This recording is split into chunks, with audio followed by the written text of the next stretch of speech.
Y en este programa de hoy voy a presentar a un amigo, pero es un militante de hace mucho tiempo, que lo conozco, luchador dentro del peronismo y que en los últimos días tuvo gran relevancia por algunos de ellos que lo vamos a contar al final, pero yo, como este programa es un poquito para encontrarnos con el personaje, cómo se inició, le doy la buenas noches a Mario Decci. ¿Cómo te va? Hola, buenas noches, Carlos, ¿cómo te va? Bueno, bien. Santafesino de veras, ¿no? Son Sí, santafesinos de acá. Nací acá hace muchos años. Soy del barrio Sargento Cabral. Ahora no vivo en barrio Sargento Cabral, vivo acá cerca, en barrio Roma. Pero sí, siempre viví acá. Tuve un periodo de 7 años que vivimos en Buenos Aires porque mi papá, al ser un personaje de la política local, tuvimos que exiliarnos de Santa Fe. Bien, pues ahora vamos a charlar. A ver, así que Sargento Cabral, que sí. Ahí tu papá, me dijiste que estaba en la política, sí. ¿Pero qué actividad tenía? Mi papá era gremialista prácticamente, él le gustaba ser gremialista y era muy peronista. Su particularidad, mi papá, por ejemplo, pagaba la unidad básica de mi barrio. Él alquilaba el local para que vaya, lo bancaba él para que vaya la gente. Nosotros teníamos algunos del negocio, entonces, viste, se podía hacer esas cosas. Y mi viejo se daba esos lujos y era muy peronista, y entonces él tenía, es más, desde que se murió mi viejo y desaparecimos prácticamente la quinta, perdimos siempre las elecciones ahí. La quinta, mirá vos. Sí, la ganan los radicales, sí, mirá. Lamentablemente. Ahora, te hago una consulta, porque mamá que hacía nada. Mi mamá era ama de casa, sí. Así que, ¿y los domingos que había de reunión de familia? Los domingos nosotros teníamos bares, teníamos negocio grande y teníamos, entonces los domingos teníamos reunión de familia y trabajo. Las dos cosas. Las dos cosas, sí. Y ahí, bueno, por supuesto, en el bar se hablaba de política. Total. Y en tu casa también. Total, es más, han pasado por el bar de mi familia todos los gobernadores que vos se te ocurra, todos los intendentes que vos se te ocurra. Hemos hecho inclusive grandes acompañamientos, como por ejemplo a Verdad, en su momento, ¿qué te puedo decir? A Cuello, a muchos compañeros. Ahora, vos me decís... Te hablo de la época... Sí, claro, pero a ver, y vos, siendo tan chico, ya empezaste a mamar política de chiquito, más allá de cuando estaban proscriptos, se hablaba igual. Y había reuniones antes de que vuelva la democracia. Y yo viví en Capital Federal desde los 77 hasta el 84, y nosotros somos parte de esa generación que ayudó a volver a la democracia en Capital Federal. Yo estaba con Grosso, por ejemplo. En ese momento nosotros trabajábamos, éramos la juventud peronista, y teníamos esa idea hasta que, bueno, tuvimos lo que es de poder volver a Santa Fe, porque mi casa fue allanada, fue destruida. Pará, volver un poquito más. Sí. Vos me dijiste que ¿hasta qué tiempo estuviste viviendo en Santa Fe? Hasta el año 76. Hasta ¿Qué escuela estaba haciendo? ¿La secundaria? Secundaria en la industrial. ¿En la industrial? Sí, sí. ¿Y en la secundaria tuviste que irte? Sí, me he comido cada palazo porque resulta que los muchachos de ingeniería química hacían las bombas y los ruidos allá, y viste que la industrial tiene salida por 2 calles. Exactamente. Bueno, y la policía, ¿a quién le iba a pegar? A nosotros, que éramos los más chicos, era lo más fácil de agarrar. Iban con los caballos y nos daban un par de machetazos. No me digas. Sí, lo tengo claro en la mente, siempre lo tengo claro en la mente. Eso. Mirá vos, eso es un tema. Y ahí, llegaste a la industrial, ¿y en qué año entonces tuviste que irte? Me fui en 4º año. ¿En 4º año? Sí. ¿Y pudiste continuar en Buenos Aires? En Buenos Aires sí, continué en una escuela, pero ya no industrial, sino una común, para terminar el secundario. Para poder terminar. Sí.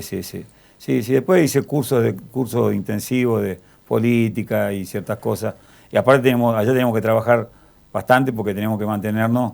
Y porque perdiste todo acá, tuviste que arrancar de cero. Tuvimos que arrancar, claro, exacto. Y es más, tengo un hermano, el más chico mío, que vos lo conocés, ¿sí? Claudio, nació en Capital Federal. Mira vos. Sí, él nació. Él es porteño. Él en el 83 nació, sí. Ahora, ¿y esa ida, en qué barrio de Buenos Aires estuvieron viviendo? Bueno, nosotros tuvimos la suerte de ir a vivir al barrio Palermo Viejo. Sí. Linda zona. Hermosa zona. Tuvimos, la verdad que por ahí, viste, cuando te pone la nostalgia, te dan ganas de decir, ¿por qué no me quedé? Pero bueno, es así, uno es santafesino. No, te tira. No, hay forma de que uno vuelva a tu lugar. Ahora, pero volviendo al tema, ¿tu viejo cuando estaba acá en Santa Fe militaba en alguna corriente especial? ¿De quién era su referente? ¿O él era un poco digamos, el jefe de la unidad básica del lugar. Su referente eran los que tenían lo que tenían que hacer el gobierno de turno. Y ellos construían esa política. En el 73 estaba el viejo Silvestre Beni. Silvestre Beni, claro, bueno, con Cuello hicieron... Sí, con Cuello mi papá estaba. Silvestre Beni era la consecuencia de lo que había hecho Perón. Claro, el acuerdo. Pues yo en ese acuerdo no estuve, no conozco bien, pero sí con Cuello, porque Cuello nosotros hemos estado... ¿Y lo conociste a Silvestre Beni? Lo vi con su pipa, sí, lo vi un par de veces, sí. Porque era un personaje que... Era un personaje, no hablé mucho con él, no tuve la posibilidad.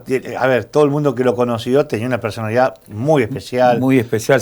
Yo te digo sinceramente, a mí me llevaron a una reunión donde estaba Silvestre Beni, pero yo quedé relegado allá atrás a escuchar lo que él habló y lo que hablaban los demás. Entonces no te puedo decir... No le pude preguntar, tampoco en esa época era una falta de respeto pasar por encima. Estaba pendejo. Claro, ¿Qué le pasa a este? Me agarraba mi papá y me daba con el cinto. Claro. Una forma de decirte, no me daba con el cinto, pero no te dejaban. Y aparte no sabía que era... Y en Buenos Aires, porque te estaba con Grosso. Sí, estuve con Grosso, con varios compañeros. Bueno, y ahí, ¿qué tipo de actividad tuviste? Nosotros empezamos, yo empecé a caminar la Plaza de Mayo con Madre de Plaza de Mayo en su momento. ¿Con las madres? Sí. Porque, viste, esas cosas que a vos te da, viste, teníamos ese miedo de que te encuentre la policía y que te lleve preso, pero también teníamos esas ganas de estar en el lugar donde teníamos que estar, que era con esa gente. Y por ahí no caminamos a la par de ella, caminamos 50 metros más allá, la misma vuelta, pero 50 metros más allá, viste, y nos veníamos, un par de compañeros que teníamos allá, nos veníamos, ¿viste? Ya contentos porque habíamos estado ahí, no importaba si no queríamos fotos. Bueno, era la parte de la juventud que quiere expresarse. Queríamos expresarnos, sí. Y eso que yo no pertenezco a ninguna línea del peronismo, mi papá tampoco. Nosotros no somos ni montoneros ni guardia de hierro, nosotros somos peronistas. Claro. ¿Me entendés? Que es muy difícil explicarle a la gente eso, ¿viste? Claro. Más en esta época, donde está el kirchnerismo, está el tema de la cámpora, está tan fragmentado el peronismo. Tan fragmentado, sí. Entonces vos decís, a ver, cuando vos decís somos peronistas, y es el auténtico peronismo de Perón y Evita, exactamente. Que nadie lo sabe explicar porque ha tenido tantas variables y tantas presentaciones, y cada una a su manera, y que algunos dicen, pero este no es el peronismo que uno conoció, o por lo menos escuchó, leyó o entendió. Si vos lo leís, lo interpretás, sabés que esto no tiene nada que ver. Hace años que no tiene nada que ver, tampoco con Menem, que no tiene que ver con el peronismo. Nosotros, por ejemplo, yo escucho a muchos dirigentes hablar del que el peronismo está a la izquierda, porque el peronismo es de izquierda. Perón tenía la teoría del péndulo. Yo lo leí en sus libros y decía clarito, hay que estar a la derecha cuando hay que estar a la derecha, hay que estar a la izquierda cuando hay que estar a la izquierda y hay que estar en el centro cuando hay que estar en el centro, porque son los momentos y las circunstancias. Y esa frase siempre me acordaba. Entonces yo pues le digo, pero no pueden decir ustedes que nosotros somos de izquierda. Tampoco pueden decir que somos de derecha.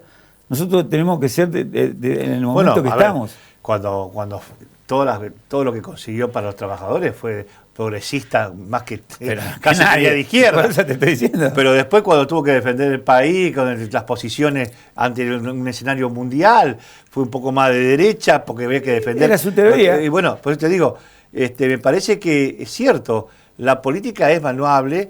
Lo que pasa es que por ahí cuando uno se radicaliza en un sector y todo lo mira de ese punto de vista, es cuando se producen todo esto desastre que uno dice, pero ¿cómo no tiene pie ni cabeza? Porque no es Perón y Evita esto. No, tampoco son herederos, porque Perón dijo que el único heredero era el pueblo, o sea, nosotros, todos, los que pertenecemos a la rama esa, aunque viste que yo hoy no estoy dentro del Partido Justicialista. No, vos, pero a ver, nadie te discuta que sos peronista. No. Lo que pasa es que a veces el propio partido o la frente te expulsan. Sí, tuvimos que ser un anticuerpo. Porque no te dan espacio. O te quieren comandar o dirigir desde las cúpulas, y que vos decís, yo no estoy de acuerdo, y no te dan la oportunidad de participar. No te toman en cuenta a veces, entonces vos creás tu propio yo.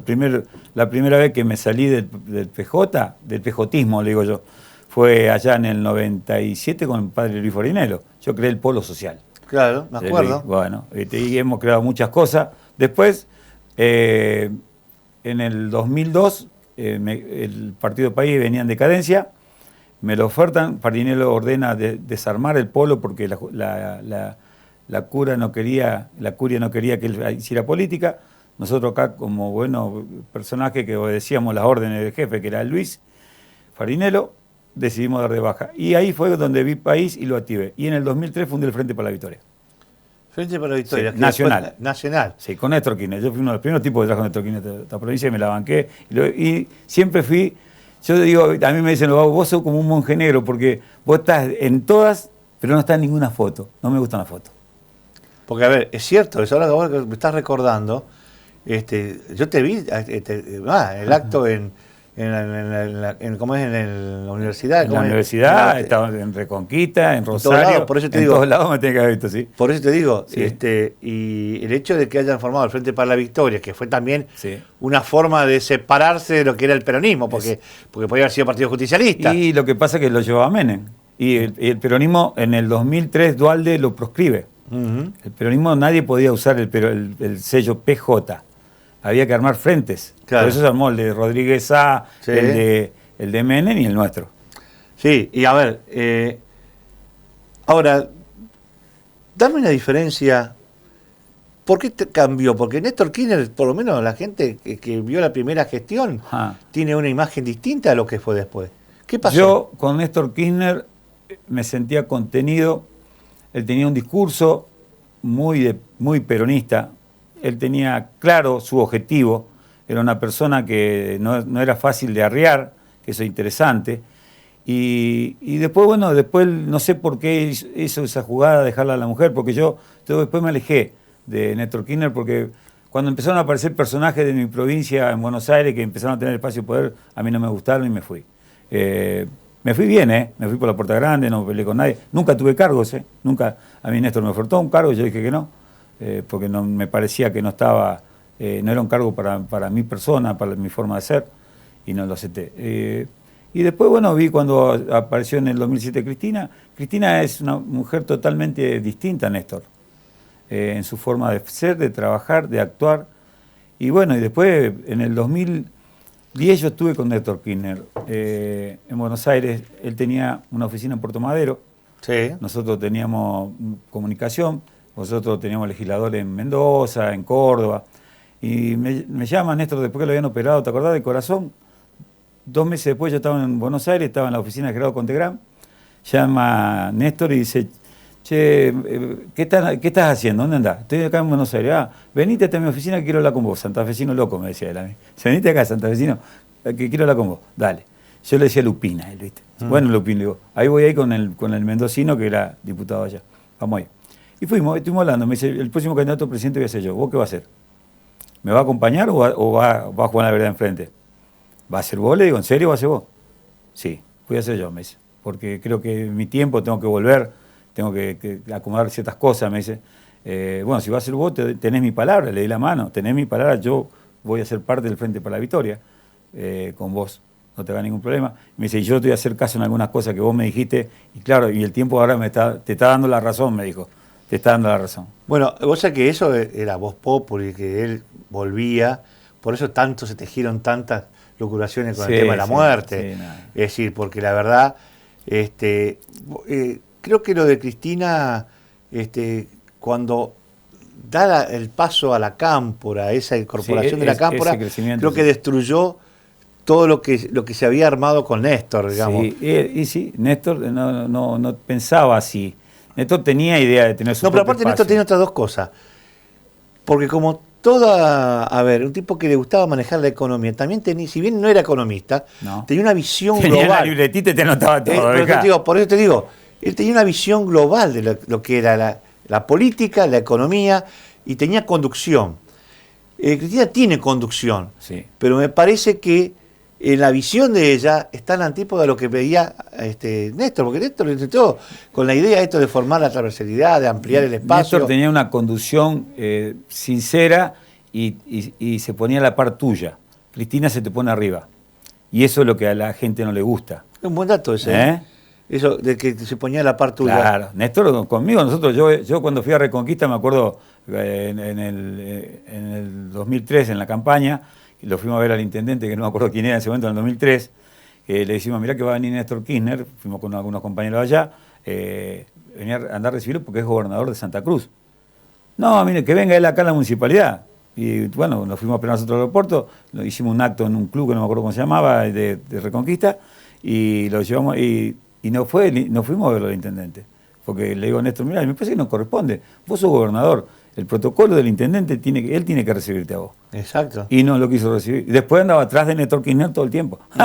¿Viste? Claro, pasa. Claro, ¿viste cómo es? Después, bueno. Y así son cosas que uno fue viviendo, vivencias personales, que nadie las sabe porque eran cosas chiquitas que las hacíamos nosotros. Nosotros nos encerramos en un hotel y estamos 2 horas hablando 4 o 5 personas con esto. Ahora, en Santa Fe, vos que tuviste la mesa chica de Santa Fe, ¿quién estaba, digamos, los que realmente estuvieron cerca de él?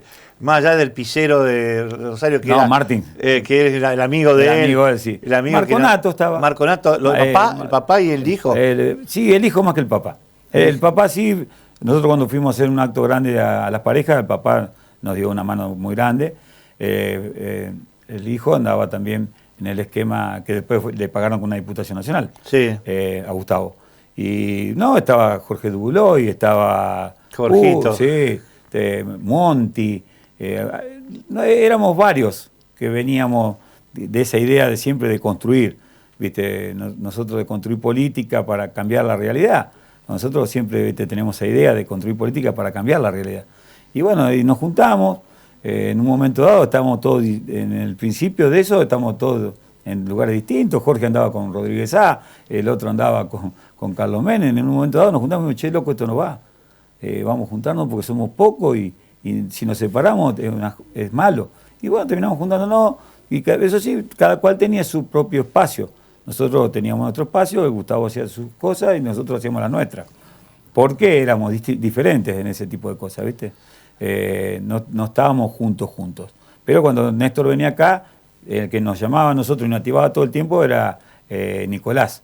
Ajá. Nicolás Fernández, que era senador nacional. Sí, sí. ¿Viste? Bueno, el Nico nos llamaba y decía, che, mirá que va, Néstor, a tal hora, tal día, andate a tal hotel, te espera. O venite a Buenos Aires a la casa de Santa Cruz.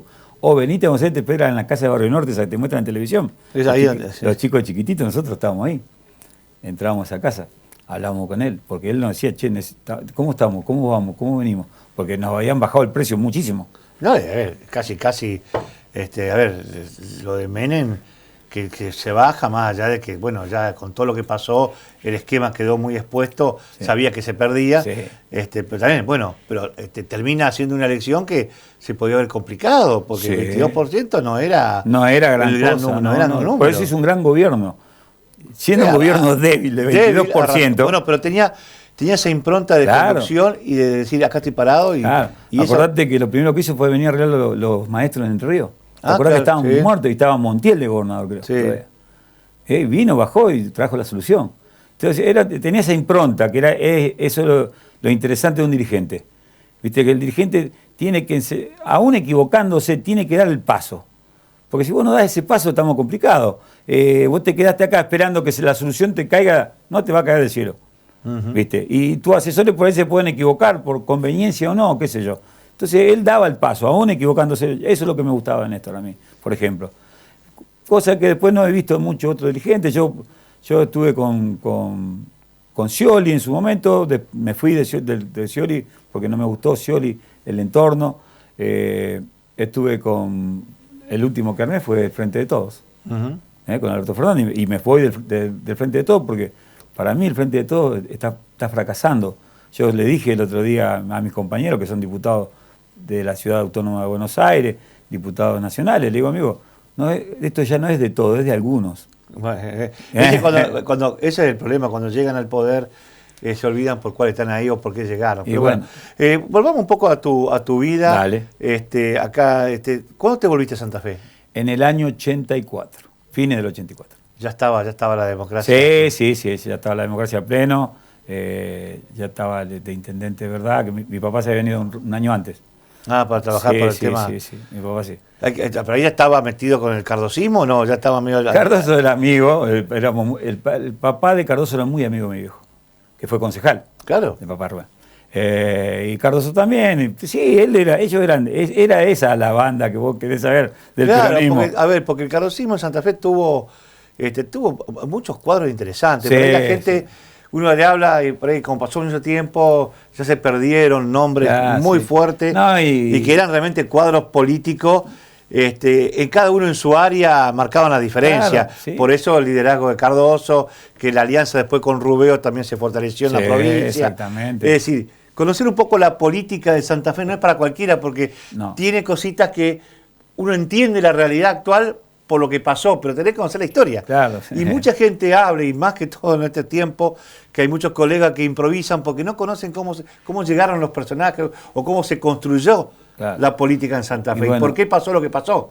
Pero bueno, esta es una materia que a veces nos cuesta o no la tenemos presente. Hay que conocer, para amar lo que uno tiene o amar lo que se quiere, tener que conocer un poco el pasado y cómo se llegó también. Mirá, yo he dado vuelta a esta provincia como 10 veces, entera. Conozco pueblito por pueblito, estaba en lugares, qué sé yo, que no sabía ni que existían, ¿viste? Parajes. Porque a mí me gusta hacer política. Lo que pasa es que, bueno, la política se convirtió en un negocio en cierto sentido, y además hace un par de años que lo volvieron un negocio mediático. Entonces te aparecen estos periodistas de Buenos Aires porque están en un canal allá, o sea, sacándonos a nosotros de todo tipo de juego, porque no es lo mismo, lamentablemente nosotros que tenemos medio como ustedes y todo, no tenés el poder de fuego que tienen estos monstruos allá, ¿viste? No. Y eso es perverso. Yo siempre digo, hay que terminar con eso. Es más, ¿qué tenemos que ver nosotros la publicidad de los porteños? Tiene que haber la publicidad local, nuestra, solamente nuestra, acá, los candidatos de acá, que digan qué hicieron acá, cómo vivimos, lo que vos estás haciendo conmigo, de dónde saliste, por qué te quedaste acá, por qué yo tengo que laburar y voy a seguir laburando para sobrevivir y no vivir de la política. Bueno, eso que estás diciendo es cierto, porque yo creo que la política pasó a ser un motivo como la policía, ¿viste? Claro. Una salida laboral. Es una salida laboral, exactamente. No, y la política es una vocación de servicio. Entonces, lo que vos dijiste, yo estuve con Néstor Kirchner, me ofreció un cargo y como no me sentía capaz, no me gustaba lo que ofreció, le dije que no. Sí. La mayoría dice, ¿qué hay? Dámelo, y no sé nada, no importa, algo voy a hacer.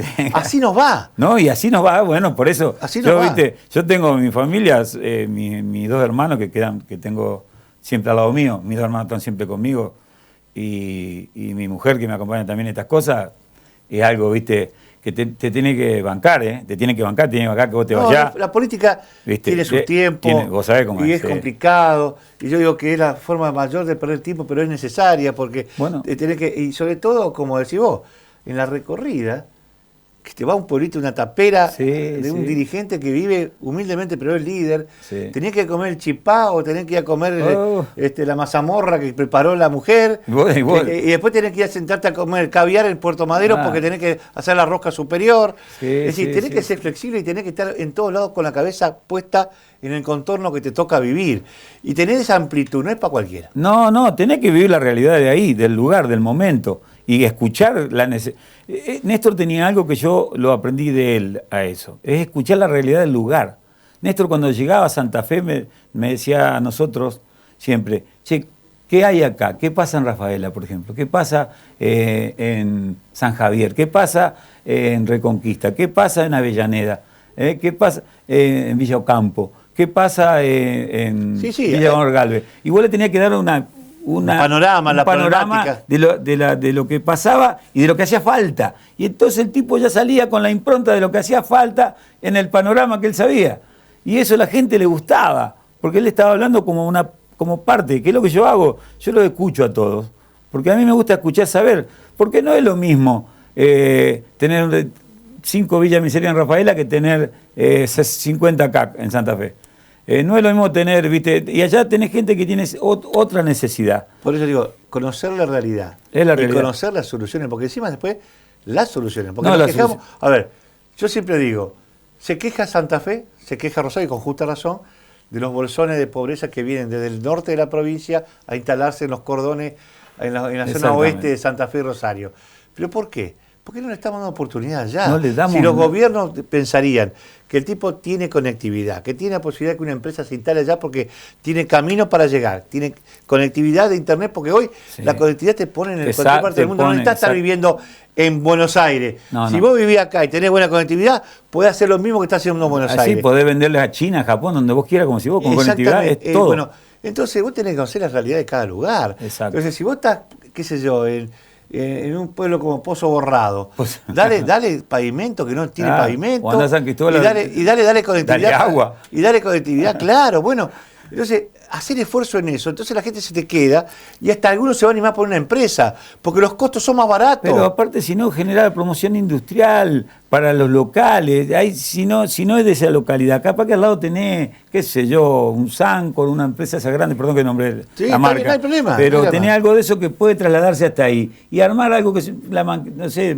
que haga manteca, yogur, algo ahí, en ese lugar, para que la gente trabaje en ese lugar, los capacite. Y el Estado lo sostenga en el principio. Porque como todas cosas, no nacemos aprendiendo nosotros, aprendemos en el camino. Sí. Y a medida que vamos pasando en el camino aprendemos más. Lástima que el camino después se nos va a terminar y no vamos a dejar enseñanza nosotros. Exactamente. Es un problema, ¿viste? Y porque encima la gente está reacia a ver para atrás. Yo siempre digo a todos, mira, tenés que ver el pasado para mirar el futuro, pero tenés que vivir el presente. O sea, si vos no mirás lo que pasó y no ves lo que va a venir, como decimos la conectividad y todas estas cosas, no podés vivir el presente. Sí. Y me gustó el nombre que le pusiste al frente, Primero Santa Fe. Sí. Porque parece que a veces algunos dirigentes están pensando primero en sus dirigentes, en lo que quiere la política nacional y no lo que necesita Santa Fe. No, yo soy santafesino.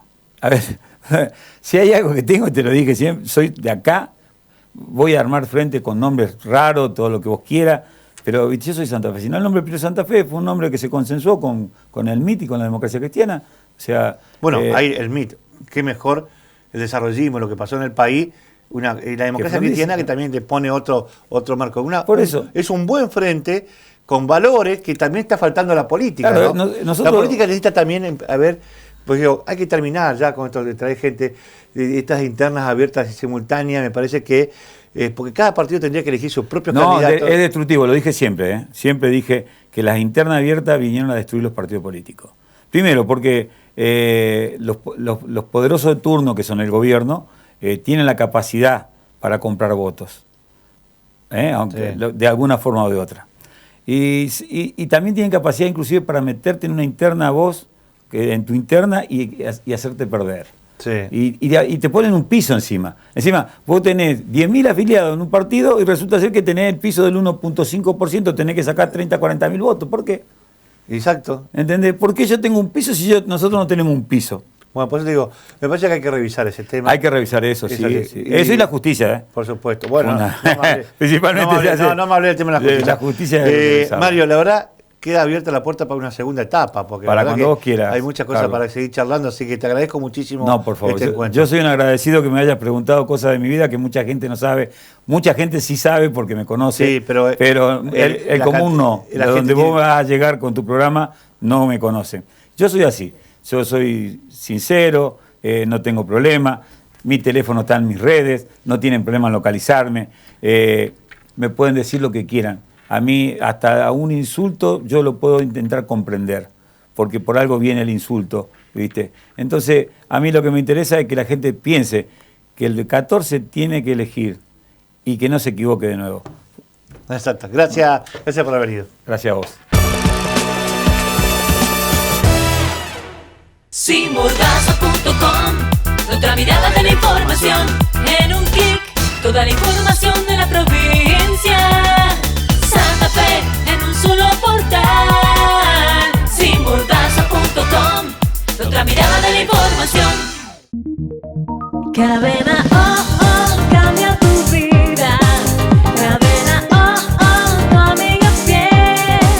Cadena cambia tu vida y te acompaña donde quiera que estés. Cadena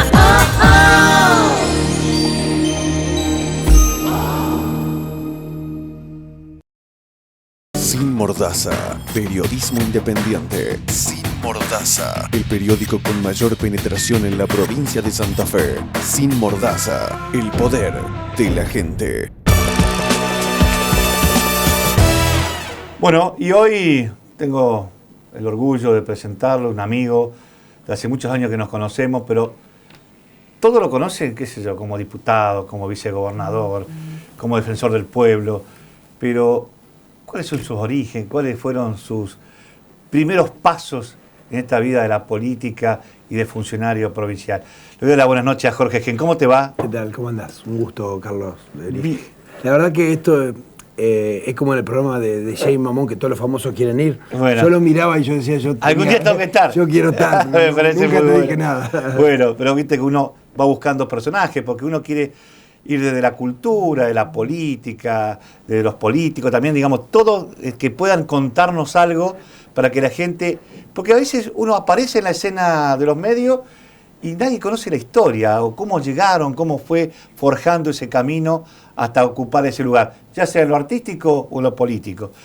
Y la pregunta es, ¿dónde naciste? ¿En qué lugar naciste? Yo nací acá en Santa Fe, pero mis orígenes tienen que ver con Misiones, con Puerto Rico, con Monte Carlo, con El Dorado, de donde proviene casi toda mi familia, una familia de inmigrantes fundamentalmente alemanes que terminan recayendo en el sur de Brasil, Río Grande do Sur.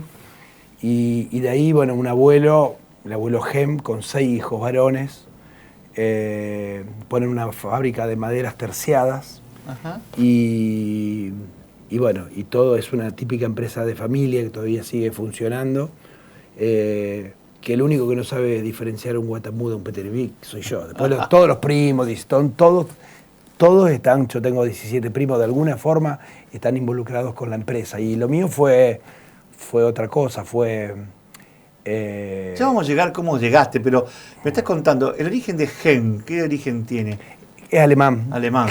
Alemán. La empresa Genter, que es Gen Terciados, que, bueno, pasó con todos los vaivenes de una economía y de una dirigencia política que no supo dar reglas de juego. Entonces, claras, hoy le preguntás a los 6 hermanos, son 6 hermanos varones, Carlos, uno de los cuales es mi papá, le decís de invertir y literalmente se largan a llorar. Porque son personas que invirtieron, se jugaron siempre y pasaron todas las políticas económicas, que todas se repiten, ¿no? Cíclico, cada 10 años tenemos un problema. Que el invierno, que hay que pasar el verano, que esto, que lo otro. Y está claro que los empresarios como mi viejo y mis tíos, pero muchos más, que buscaban que la empresa sea rica, empresa rica con empresarios pobres, no empresarios ricos con empresas pobres. Jugaban todo a la empresa. Así que, bueno, eso me dio a mí siempre una percepción de la cultura del trabajo, porque eran de clase media-baja, que arrancan hasta llegar a tener una empresa líder en maderas terciadas en la Argentina. Mis viejos, cuando yo me recibí, soy el mayor, era todo como un logro, digamos, ¿no? de la familia. Es de la familia de la movilidad social. Yo no sería nada, Carlos, pero nada, sin haber tenido los viejos que tengo. Claro. ¿Y dónde estudiaste la primaria? ¿Dónde hiciste la primaria? Yo hice la primaria y secundaria en el colegio La Salle, Jobson.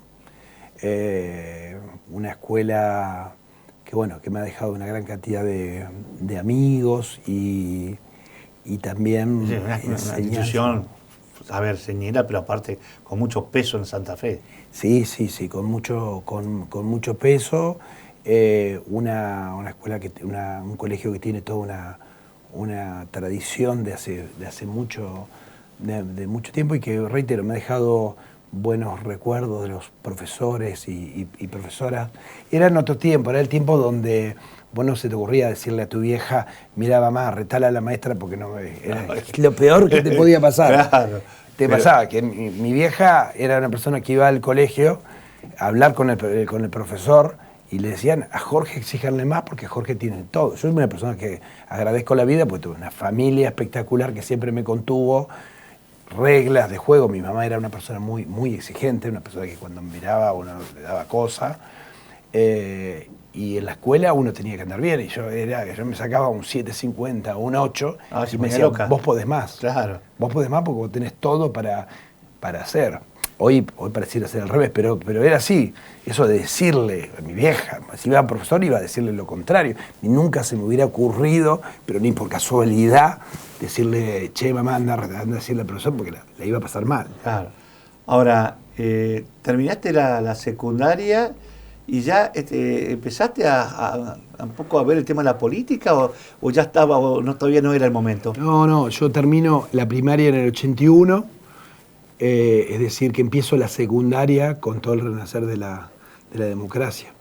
Inmediatamente desde ese lugar tuve esa pasión por la transformación. Muchos se acuerdan de que yo ahí, de haber dicho, me gusta la política, quiero ser gobernador de la provincia de Santa Fe. Era el auténtico caso de la vocación y de una situación donde pareciera que la vida se ordenó como para que yo pueda lograr objetivos que tenían que ver con esa pasión. ¿En la secundaria ya había algunos eventos? ¿Había centro de estudio? Sí, participé lógicamente del centro de estudiantes. Me acuerdo que una vez hubo, durante 3 o 4 meses, tuvo un proceso que terminaba en una reunión que era una asamblea legislativa de diputados y senadores, y había que votar. Y yo terminé siendo el presidente de esa asamblea. Con toda una cuestión, eran 90 personas, sabés que alguna habilidad para la rosca ya tenía desde ahí. Y bueno, lógicamente que bueno, uno se acuerda, después me tocó ser presidente del Consejo, del Senado, entonces esa práctica la adquirí, esa cuestión de intentar mantener el control en la Cámara. Sí, desde chico yo tenía esa vocación política muy clara. Pero terminaste yendo después a la universidad para estudiar abogacía. Sí. Entonces, y ahí sí creo que ya la política estaba más latente, más presente. Sí. Y ahí o jugaba o no jugaba. Bueno, cuando llegaste, ¿quién fue lo que te tentaron? ¿Lo de Franja? ¿Quién? No, yo ¿Cómo? nunca era militante radical, pero más del barrio. Antes había una interna, creo que todavía la sigue habiendo, pero entre la Franja y la Juventud Radical, digamos, ¿no? Sí. Uno más con raigambre universitario, el otro más con raigambre en el comité. Sí, en el territorio. En el territorio. Yo venía de la militancia más barrial. ¿Y te acordás de algunos dirigentes que te hayan convocado en la barrial a sumarte? Sí, cómo no. Julio La Palma, yo espero que el hijo, que es un anestesista, se acuerde. Una persona que hoy no está, que fue candidato a intendente, una persona formada, y que para mí fue una referencia clara, ¿no? Yo tengo una foto de Julio siempre cerca, porque era una persona... ¿Fue que te arrimó, digamos, que te puso, te dio el Yo me acerqué, tenía y tengo una quinta en Montevera, una quinta de mis padres, y siempre para llegar a las casas de mis viejos en Guadalupe pasaba por Javier de la Rosa, que estaba Gorriti, y de ahí llegaba hasta la Costanera. Y siempre pasaba por un comité que había ahí de la seccional 12. Y un día me paré el auto y me bajé, frío, sin nada, viste esa cuestión de a quién conozco, hola, quiero militar, mucha gente se acuerda, porque además, Carlos, hice todo el recorrido. Bueno, un día le dije a mi viejo papá, lo mío es la política, y mi viejo tenía expectativa de que yo trabajé en la empresa, abogado, y no, siempre empecé desde el comité, siendo presidente de la seccional 12, que era Guadalupe. De ahí en adelante ocupé, yo diría que casi todos los cargos, hice todo. El caminito. Todo el caminito, desde el delegado. Y eso, a ver, decime el año más o menos que arrancaste ahí con la 12. Y ahí ya, a mí me sacudió fuertemente el 87. Bueno, tuve la posibilidad de conocerlo a Alfonsín desde muy pequeño. Primero por una relación familiar con mis viejos, y también porque cada vez que Alfonsín venía a Santa Fe, mis viejos tenían una camioneta verde, que por ahí la veo en la ciudad, que inclusive la persona que lo tiene le pone camioneta, una Chevy Van verde, que si alguno lo ve, que esté atento, y él la vende como aquí estuvo Alfonsín. ¿Qué pasaba? Estaba bien armadita, y cuando venía, el Chanqui Cáceres, Santiago Mascheroni, Luis González, que eran los que andaban, algunos que no están y algunos quedaron, todavía siguen todavía por ahí, me dijeron, bueno, ¿cómo hacemos para conseguir una movilidad cómoda? Y bueno, digámosle a Jorge, que era un militante muy jovencito, muy jovencito y yo chocho. Era el chofer, pero conocí, Carlos, la intimidad de Raúl. La intimidad, y estuve muchas horas, porque recorría toda la provincia, era el chofer militante, digamos. Claro, ¿no? bueno. Entonces, ¿Sabes cuánto vale ese lugar? ¿Sabes lo que vale eso? Carlos, yo tengo recuerdo de lo que decía, las preguntas porque yo aprovechaba para preguntarle, y la referencia de la memoria es el lugar donde se lo pregunté. Por ejemplo, me acuerdo de la Fuente de la Cordialidad, ahí le pregunté qué sintió al decir felices fiestas.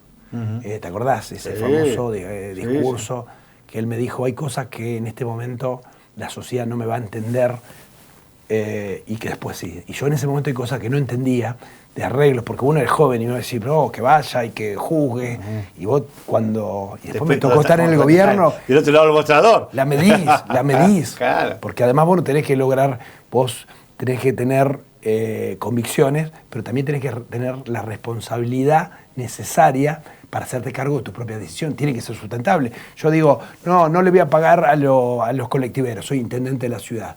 Y me hacen paro 5 días, y vos estabas muy contento con mi bravuconada, pero al rato me decís, che, no se puede arreglar porque tengo un problema terrible. Claro. Es que en la política también es acuerdo y es consenso. Y Alfonsín, ahí me dijo, no, en esa charla, que yo la guardo y algún día me gustaría escribirla, me dijo, hay cosas que hoy no se van a entender, pero en el futuro fue así. No me parecía en ese momento algo, uno mira siempre al futuro, y nunca pensé, porque Alfonsín termina con un proceso muy, muy traumático. Yo siempre digo, hubo un golpe de estado económico, y sin embargo, el día que murió, yo era presidente del Consejo Municipal, y es como que me fui solo, me tomé un colectivo, y vi Callao lleno de gente, ¿no? Un tipo honesto, decente. Conocía su casa en Avenida Santa Fe, departamento. Creo que a Jorge se lo valoró después de muerto, empezó a entenderse algunas cosas. Ya en el último tiempo había una... Sí, había... Pero la cantidad de gente que había, ahí no había colectivo, no había choripanes, nada. Y era una cosa que yo me acuerdo y me pone la piel de gallina, ¿no? Me tomé el colectivo porque quise ir solo, digamos, ¿no? Era presidente del consejo, no quise ir. Dije, no, quiere ir ese chico que se acercó una vez a Javier de la Rosa. Sí, claro. Y sobre todo por lo que te significó a vos, porque creo que por lo que se te nota, te marcó muchísimo y hay un afecto muy especial porque te enseñó, te dio la posibilidad de compartir con alguien. A ver, es un brillante, digamos, fue un presidente. Yo les pedía también el Comité Nacional y ojo, que él lo hacía con mucha generosidad y afecto. No, digamos, yo era un militante de Santa Fe, ojo, no quiero ponerme en un lugar que la relación que había construido con él no me la daba, digamos. Después fui construyendo mi propio camino, inclusive muchas veces me pregunté, digamos, qué hubiera pasado si estaba el viejo, ¿no?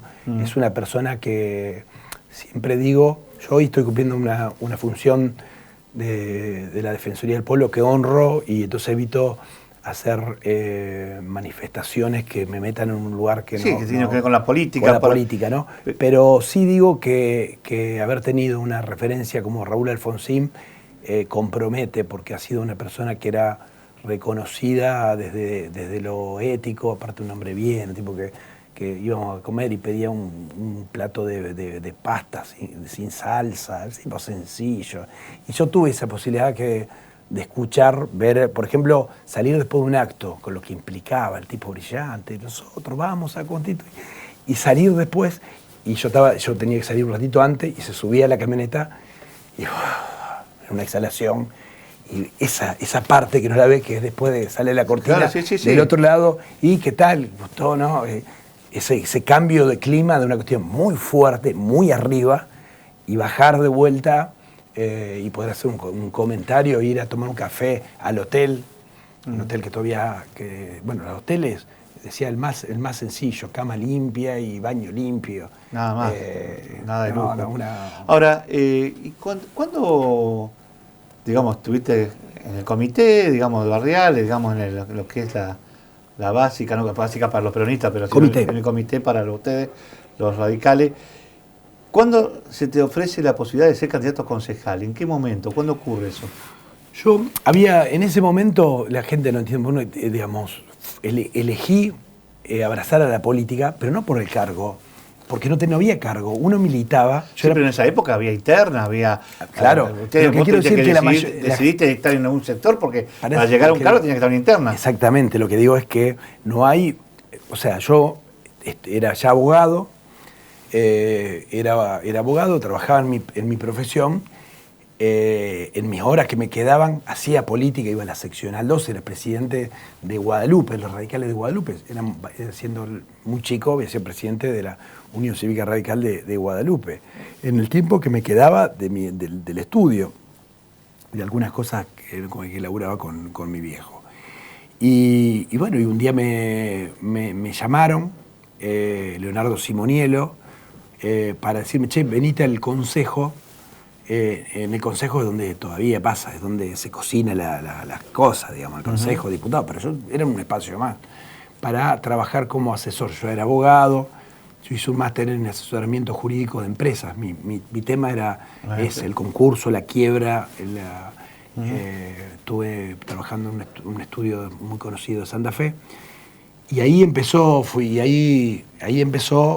mi labor legislativa. Fui secretario de bloque, que para que la gente entienda, es el cargo más importante después de ocupar un cargo electivo. Claro. El secretario de bloque es un cargo muy importante. Es que maneja todo pero que el no tema. tiene visible, Claro. no tiene visibilidad. Es el que labura, es el que labura. Es el que labura, pero el que va teniendo una cierta relevancia. Es uno que la política lo va mirando en forma especial para que en algún momento salga a la palestra, ¿no? Porque además va adquiriendo, como decís vos, un conocimiento de lo legislativo.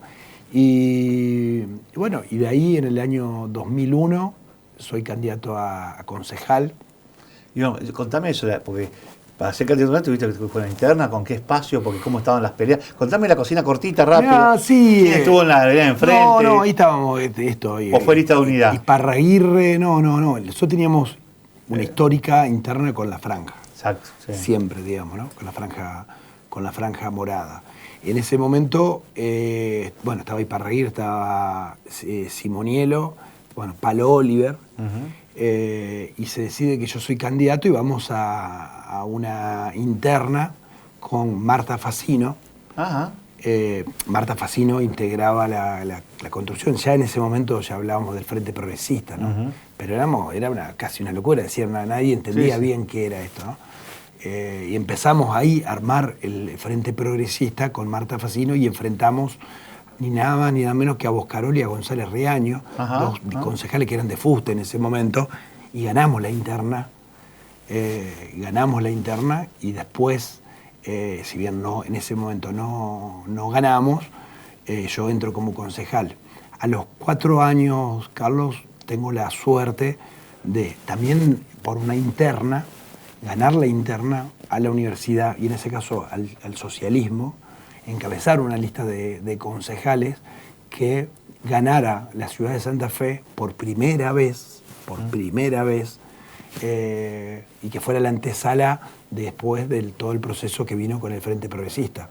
La primera vez que el proceso de ruptura, de punto de inflexión, se da una elección que me toca encabezar y ganar en nombre de lo que era el Frente Progresista. Ahora, después de concejal, de estar como presidente del consejo, llega la propuesta también para ser candidato a vice. ¿Cómo fue eso? ¿Cómo lograste esa candidatura? Bueno, por supuesto que estuvo también en el medio. Siempre digo, uno en política no tiene que andar especulando tanto en temas de gano o no gano, porque además cuando vos vas a una elección a concejales y sacás 6.000 votos, son 6.000 ciudadanos y ciudadanas que te votaron. Y eso tiene un valor, es decir, no entró, pero tenés 6.000 personas que te votaron. Siempre, nunca especulé en ese sentido y tuvimos, la presidencia del Consejo. Yo me siento muy honrado, muy contento de la gestión que se hizo. Se abrieron las puertas del Consejo, se hicieron audiencias públicas, sesiones en los barrios por primera vez. Con todo humildad lo digo, y la gente que estuvo cerca mío lo sabe. Todo se hizo en esos años de presidencia del Consejo, después, todo lo que lo posible. Tenemos... Pero contame porque tenemos poco tiempo y quiero llegar hasta el final. ¿Cómo surge la candidatura a vicegobernador? Que también te puso en un lugar, porque tuviste una impronta especial, no fuiste un vicegobernador común. Viste que los vicegobernadores pasan desapercibidos. Vos le diste un juego de recorrer toda la provincia. Recorrí toda la provincia. Y con los temas puntuales, digamos. Sí, y además sabiendo de que el vicegobernador tenía que apuntalar al gobernador. Era un lugar común entender de que el vicegobernador se peleara con el gobernador. Bueno, ustedes saben que eso es más común que... Sin embargo, más allá de mi pertenencia partidaria, entendía que la lealtad con la gente era reconocer el lugar que la gente me había puesto, que era vicegobernador, no gobernador de la provincia. Estuve 16 veces a cargo de la provincia de Santa Fe, me ha tocado estar en situaciones muy complejas, y el gobernador de la provincia de Santa Fe en ese momento me dijo: Jorge, hacete cargo. Venía, me daba el despacho, los cronistas del lugar decían que eso no era común, nadie te iba a dar el despacho. Yo me daba el despacho y me daba el temario de las cosas que iba manejando tachadas. Las reuniones de gabinete se hacían igual, había una calidad institucional importante. Pero la candidatura surge a partir de que había el acuerdo era socialismo radical, Rosario Santa Fe. Entonces yo aparecía con una buena consideración y cosas que yo agradezco mucho de todos los santafesinos, y ahí el ofrecimiento, ¿no? Aprendí algo muy, muy importante en eso, porque un día íbamos a alargar la conferencia de prensa, ya se había anunciado, y por estas cuestiones de rosca a la política, el socialismo para la cuestión, y yo me quería morir. Digo, ¿cómo para? Ahora si vos me dijiste que vamos, esto no se hace. Y tenía una trajería conocida de Santa Fe, ¿sabe? Que me fui a comprar el traje, que después dije, ¿cómo esto no sale? ¿Cómo iré a buscar ese traje? Ni loco, me voy a morir de la paz. Y entonces un grupo de amigos muy grande dice, tenemos que hacer, veamos qué medidas, qué acciones. Yo dije, no, muchachos, yo me voy, yo voy a dejar que el tiempo pase. Hay un momento para hacer que las cosas sucedan y hay un momento para dejar que... Con mucha tranquilidad me fui a Paraná, y eso que era el momento terrible, porque vos estaba en juego eso que tan lindo, que es casi tocar el cielo con las manos para alguien que le gusta la política. Me fui a Paraná, puse mi celular en la casilla número 16, la cerré y me dediqué al sauna, a la pileta, y no escuché. En un momento aparece el altavoz, me dice Jorge Gen, la llama a su hermana, atiendo, me dice, Jorge, ¿dónde estás? Te está llamando Wiener. Te está llamando Wiener al fijo de la casa de mamá. Ah, bueno, agarro el teléfono, llamo, te vi la llamada perdida de Wiener, lo llamo, le digo, ¿cómo le va, gobernador? Y me dice, ¿qué tenés que hacer ahora? Vamos a inaugurar la redonda y quiero hablar con vos. Sí, cómo no. Fuimos caminando una chopería conocida de Boulevard, y él no tocaba el tema, hablábamos de otra cosa, y en un momento lo único que me dijo es, quédate tranquilo, me dijo. Y al otro día se ordenó todo, por René Bonfatti, salió todo en la cuestión. De a veces, cuando te apurás para hacer cosas, podés meter la pata. De a veces, lo que abunda daña, en términos de intervenciones políticas. Vos decís, no, hagamos 15 cosas, que uno vaya, tipo los simuladores, atrás de tal lado, el otro que escuche, que salgamos a jugar. Y yo hice todo lo contrario. Y sí, hoy me doy cuenta de la cantidad de cosas que podría haber hecho, donde podría haber metido la pata. Por ejemplo, me llamó una radio, que en ese momento era claramente de otro lado, para tirarme la lengua, y yo en ese momento, claro, uno estaba, porque realmente habían hecho algo que no se hacía. Que no se hacía. Que no se hacía. Una declaracioncita... Te hubiera metido la pata. Y en ese momento se valoró mucho que yo haya mantenido el equilibrio frente a una situación que, reitero, me habían dicho, se había anunciado todo y me pararon una conferencia de prensa. Nos quedan pocos minutos, pero quiero sacarte 2 o 3 conceptos, porque después de esa gestión de gobernador y todo lo que ha sido tu paso por la legislatura, te llega la propuesta para ser, digamos, el defensor del pueblo adjunto en Santa Fe, y hoy, por la circunstancia, a cargo de lo que es la Defensoría del Pueblo. La pregunta voy a ser dura. ¿Cuál es realmente lo que más se utiliza de ese organismo en beneficio de la sociedad? Todo. Y aparte yo le puedo asegurar con mucha humildad a todos los televidentes que están ahí que en los próximos tiempos van a sentir que hay una defensoría cercana. A mí me gusta una defensoría de los organismos internacionales, todo muy bien, los derechos convencionados, pero que esté en el barro, que esté en el barro. La Defensoría del Pueblo tiene una ley que autoriza, que lo sepa el ciudadano y la ciudadana, a interponer una queja cuando la EPE, aguas provinciales, hemos estado con el tema de agua, la caja de jubilación, la obra social, la provincia, la salud, cuando no me atendió bien el enfermero, a mi mamá que estaba enferma. Hay un centro de atención a la víctima con psicólogos, psicólogas, asistentes sociales, abogados, para atender a ese personaje tan olvidado del delito, que es la persona que padeció un ultraje. Hay un centro de mediación histórico donde todos los grandes problemas de la ciudad, por supuesto que es confidencial, todos los grandes problemas de la ciudad han pasado por esa instancia de mediación. Hay un centro de salud, hay una defensoría de niñas, niños y adolescentes, hay una gran cantidad de herramientas, pero además pusimos en movimiento una oficina móvil, estuvo en Los Troncos, estuvo en Barrio Dorrego, estuvo en Santa Rosa de Lima, estuvo en Alto Verde. No, va a Reconquista, la vi en todos lados. Y va al norte y está también en el sur. Y la verdad que cada vez que voy, porque yo voy a la oficina móvil, me encuentro en la oficina móvil, por más que la gente lo agradece, es más lo que aprendo que lo que la gente pueda dar, porque me lleva una percepción de Santa Rosa Lima y su problema de las cloacas, el problema registral que tiene Alto Verde, la situación de los vecinos de Dorrego, de inseguridad, donde, digamos, cuál es el tipo de delito. No hay otra forma de conocer lo que pasa que estando cerca y estando cara a cara.